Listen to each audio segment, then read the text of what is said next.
شروع اللہ کا نام لے کر جو بڑا مہربان نہایت رحم والا ہے۔ مومنو، اگر تم میری راہ میں لڑنے اور میری خوشنودی طلب کرنے کے لیے مکے سے نکلے ہو تو میرے اور اپنے دشمنوں کو دوست نہ بناؤ۔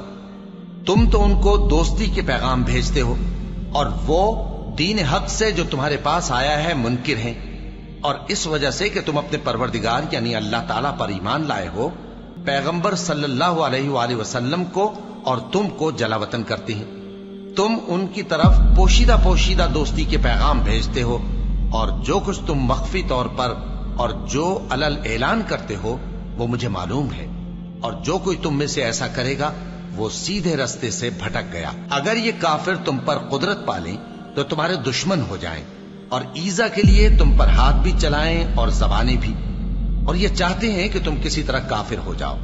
قیامت کے دن نہ تمہارے رشتے ناتے کام آئیں گے اور نہ اولاد۔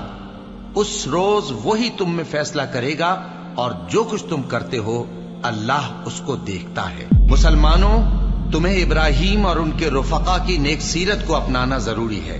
جب انہوں نے اپنی قوم کے لوگوں سے کہا کہ ہم تم سے اور ان بتوں سے جن کو تم اللہ کے سوا پوجتے ہو بے تعلق ہیں، ہم تمہارے معبودوں کے کبھی قائل نہیں ہو سکتے، اور جب تک تم ایک اللہ پر ایمان نہ لاؤ ہم میں تم میں ہمیشہ کھلم کھلا عداوت اور دشمنی رہے گی۔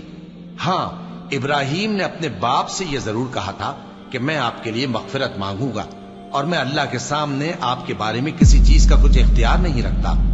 اے ہمارے پروردگار، تجھی پر ہمارا بھروسہ ہے اور تیری ہی طرف ہم رجوع کرتے ہیں، اور تیرے ہی حضور میں ہمیں لوٹ کر آنا ہے۔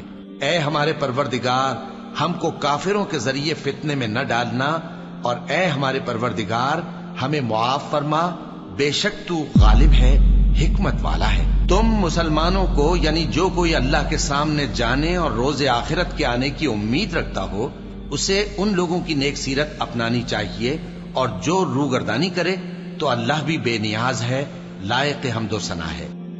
اللہ اکبر، اللہ